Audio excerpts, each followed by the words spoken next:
Hello दोस्तों, मैं हूं मदर। आज मैं आपके लिए एक और नया वीडियो लेके आया हूं जिसमें मैं आपको एक कहानी सुनाऊंगा जूतों के ऊपर। नहीं, जूतों से जुड़ी हुई कहानी सुनाएंगे हम। तो इसमें क्या होता है कि एक मंदिर के बाहर कुछ लोग खड़े रहते हैं। तो आजकल तो मोबाइल हो गए हैं, मोबाइल की वजह से लोग मोबाइल में व्यस्त रहते हैं। लेकिन पहले मोबाइल नहीं होते थे तो लोग अपना समय व्यतीत करते थे एक दूसरे से बात करके। तो वही एक कहानी मैं आपको लेके आता हूँ। तो क्या होता है इस कहानी में, मैं ज़्यादा समय नहीं लूँगा आपका, क्योंकि समय बहुत इम्पोर्टेंट होता है। तो कहानी में होता क्या है कि एक मंदिर के बाहर की कहानी है जहाँ कुछ लोग खड़े हैं। तो मंदिर के अंदर जो लोग आते जाते हैं उनको वो देख रहे थे ऐसे ही, और आपस में बातें कर रहे थे।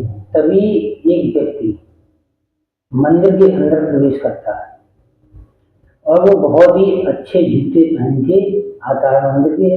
और वहीं साइड में अपने जूते बड़े आराम धीरे से उतार के मंदिर के अंदर प्रवेश कर जाता है। तो मंदिर के बाहर खड़े लोग ये देखते हैं कि देखो कितना अच्छे जूते पहन के ये मंदिर में आया है, और इसे अपने जूते चोरी होने का भय नहीं है, और ये मंदिर में चला गया अंदर, जूतों को बाहर छोड़ दिया।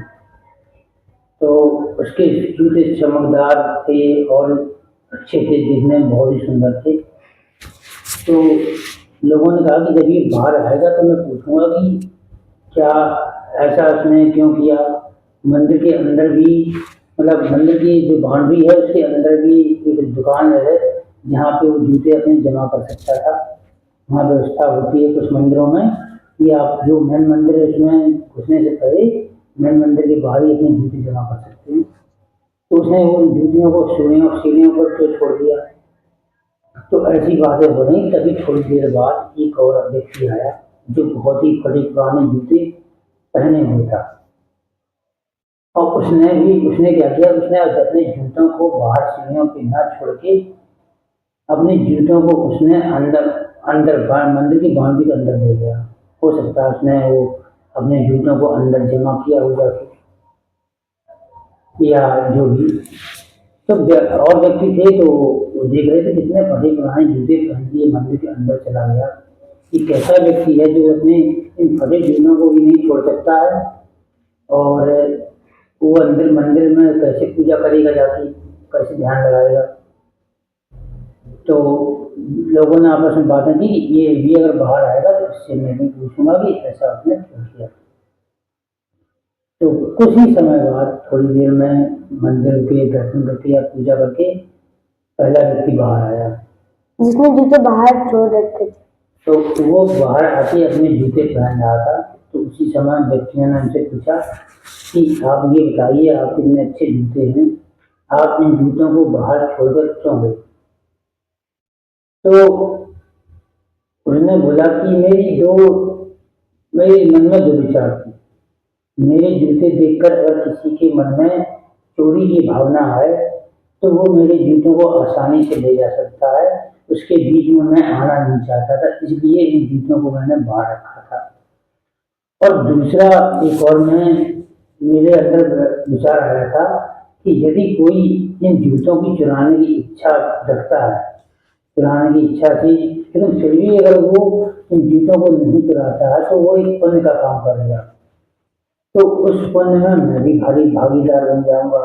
या मेरे जूते अगर वो ले जाता तो मेरे जूते के बहाने से उसे उसे कुछ जूते प्राप्त होते, मुझे कुछ पुण्य प्राप्त होता, फल प्राप्त होता। तो ऐसा करके वो चुपचाप उसने जूते पहने और अपने रास्ते के लिए निकल पड़ा। ठीक थोड़ी देर बाद ही दूसरा व्यक्ति भी आया जिसके बहुत पुराने जूते थे। तो उसने क्या देखा, उसने देखा कि वो जूते पहना, सीढ़ियों के बाहर आते आते वो जूते पहना था। तो जैसे ही उसने जूते पहना तो लोगों ने पूछा कि भाई आपने इतने फटे पुराने जूते रख के आप अंदर लेके क्यों गए, नहीं छोड़ देते। तो उसने ये कहा कि मैं नहीं चाहता था कि मेरे फटे पुराने जूते देखकर किसी के मन में चोरी की भावना उत्पन्न हो। क्योंकि किसी के लिए चोरी की भावना उत्पन्न होना भी एक पाप है। अगर मेरे जूतों के कारण किसी के मन में चोरी करने की भावना उत्पन्न होती है, तो उस भावना से मैं भी पाप का भागीदार बन जाऊंगा। तो इसलिए मैं नहीं चाहता था कि मेरे जूते कोई चुराए, तो इसलिए मैं जूतों को मंदिर के बाउंड्री के अंदर ले गया, ताकि मैं इस पाप से बच सकूं।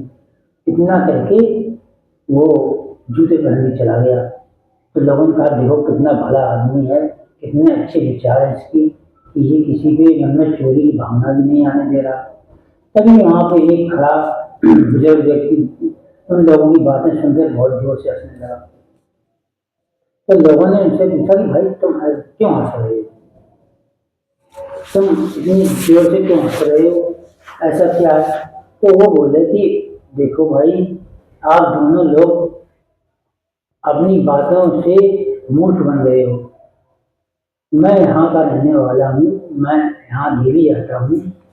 तो मैंने आपकी बातें सुनी, आपके, तो मैं समझ गया कि आप लोगों को बहुत बहुत तेजी से बेवकूफ़ बनाया गया है।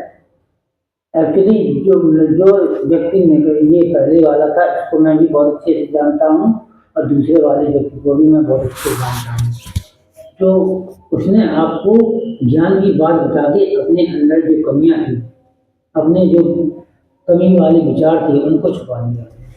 एक ज्ञान का फायदा उठा के उसने आपको बेवकूफ बना दिया, या अपने कर्मों पे, कृत्यों पे उसने एक ज्ञान का पर्दा डाल दिया। अर्थात उस व्यक्ति को मैं बहुत अच्छे से जानता हूँ, उसकी ये आदत है दिखावा करने की।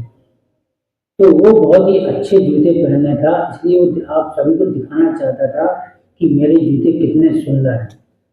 तो इसलिए उसने अपने जूते सीढ़ियों पर रखे।